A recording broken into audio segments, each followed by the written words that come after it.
So in 2015, when the Millennium Development Goals had lapsed, the UN decided to create the Sustainable Development Goals, which were meant to update the Millennium Development Goals as well as to bring in new information that, we as economists and, the United Nations have deemed worthy of progress for the world. Now, much like the MDGs, the SDGs are very ambitious in nature. They are trying to achieve the end goal, and in doing so, and trying to push towards something that is probably pretty unrealistic, like ending all world poverty, is that they want to strive for that and push, and not just be like, well, we want to reduce poverty by 50%. It's we want to get rid of all of it. So in that sense, that's what these goals are, is that they're very ambitious and overly ambitious, but so that way they're not trying to target something like, oh, let's reduce it by 25% and that'll be a win. No, let's go the whole way and then use that as a measuring stick of like, well, we did a really good job.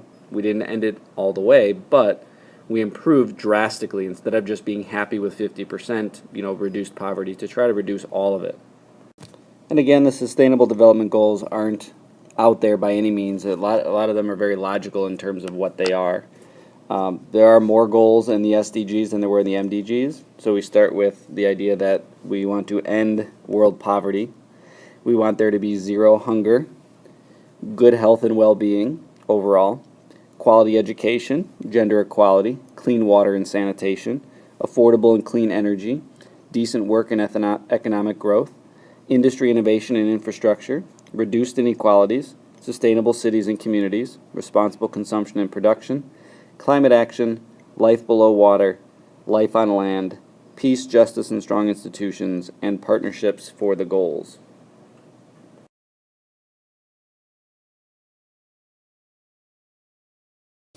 So the first goal is to end poverty, and what they consider to be poverty in terms of the United Nations is people who live on less than $1.25 a day. So within the zero hunger, besides just ending hunger, is to achieve food security and improve nutrition and promote sustainable agriculture. So to make sure that we are not, overplowing the land, that the world is going to have sustainable agriculture, that they're not just looking at short-term profits, but looking at the land to be sustainable, hopefully forever, to produce agriculture for the world. So the UN in good health and well-being is trying to promote good health and overall well-being in terms of dietary needs of people, for there to be quality education, that everybody in the world has a good education available to them. That includes boys and girls, kids from all over the world. They need access to quality education in order to help the economy grow, but for the country to develop and individual lives to be better. Gender equality is all about empowering women and girls, giving girls the opportunity to go to school and making that mandated, where it's not just like, well, girls are going to go to school for a couple years, then drop out and be in the home. It's that in lots of countries around the world, they need access to education for more than just a few years, as well as then once they get to the workforce, being paid equal wages. So there's kind of a goal here for both the top and bottom nations in terms of making the top nations giving women equal pay and the bottom nations giving girls access to education. Clean water and sanitation. Especially as Americans, we can very easily take this for granted that you just turn on the faucet and there's relatively clean water, and that you have sanitation that will take the human waste and the garbage waste away from your home, and that you will be relatively healthy because of both of those things. But in a world where water scarcity affects more than 40% of people around the world, that's a goal that if people don't have water, then they're not going to have good health. If they don't have access to a lot of these other items on this list, they're not going to have access to clean water. So trying to find ways to protect clean water sources, or to provide clean water sources to people all around the world. Providing electricity to those around the world as well, and the modern conveniences of, say, heat in the winter or air conditioning in the summer, is something that the UN is striving for, is to get access to energy all around the world so that students, adults have access to a lot of the niceties of life, as well as those technological advances that are going to make their own lives better and them as workers be more productive. For the UN to try to strive to create decent work and economic growth around the world, and with economic growth will more than likely lead to development, or at least, paves the way for development. So just trying to push ways to lower unemployment, get decent jobs in a lot of places, and just grow economies around the world. For countries to provide more industry, innovation, and infrastructure. If some towns are cut off from the rest of the world or the rest of their country because there's not a bridge that will go over a river, or there's not roadways to connect them to the next town over, so they can't better their own lives without connection, without the infrastructure necessary. So for the UN to try to promote countries to build more infrastructure, innovation, and industry to help their people out and connect them to the world. The UN strives to reduce inequalities, be them around the world or within one country, in terms of the rich and the poor, in terms of one race or another, or one creed or another. They just try to reduce inequalities amongst the people.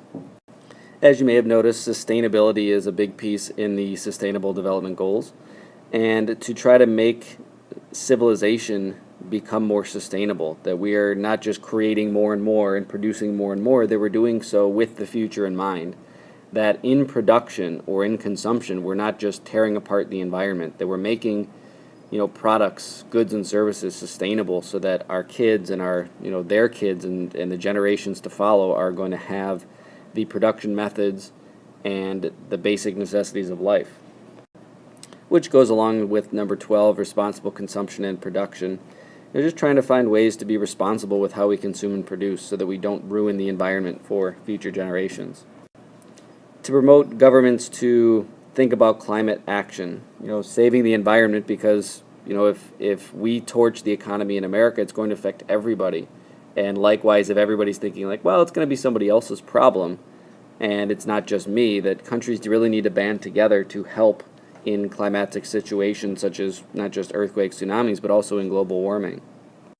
Once again, with sustainability, to create sustainable life below the water. We've talked about fishing problems in the past and overfishing, that it's kind of like, well, it's everybody's ocean, but if I take more for me, it's better for me. So trying to find ways for sustainable development below the ocean, to make sure we're not trashing the life below water, to make sure we're not overfishing, and for governments to work together to try to create that sustainability. Same thing goes above land, just making sure we're doing things sustainably, and we're thinking about, the actual societal cost of, damaging land in one form or another. The UN realizes that in many countries where there is not a strong government, or there is a corrupt government, or one that can certainly be better, that's going to hurt development and not help it. And so to try to work together with other countries to build strong institutions, whatever they might be, creating a good law system, creating a strong government, in terms of not being corrupt and not misusing resources. And that will help foster development within the country once the government and law stands in line, that the rest of the country then can be focused elsewhere. And then the UN realizes with the SDG that one of the focuses needs to be on governments working together, countries working together, producers working together in partnership towards these goals. So the UN wants to foster strong, positive relationships among the countries to try to reach these agreements of sustainability and the other goals. So there are 17 Sustainable Development Goals, and the goal here is not to memorize all of them, but to be able to explain a few if asked on an exam. So don't go back and memorize all of them, but understand what they are, and then you can very easily explain them back in terms of, well, what are some positive outcomes for the world? What are some positive goals for us as an Earth, as a planet, to strive for? So as a review, think back over these goals and just try to list 3 of them and explain them, just from your recollection. Don't look at your notes, but that would be a good review of this information.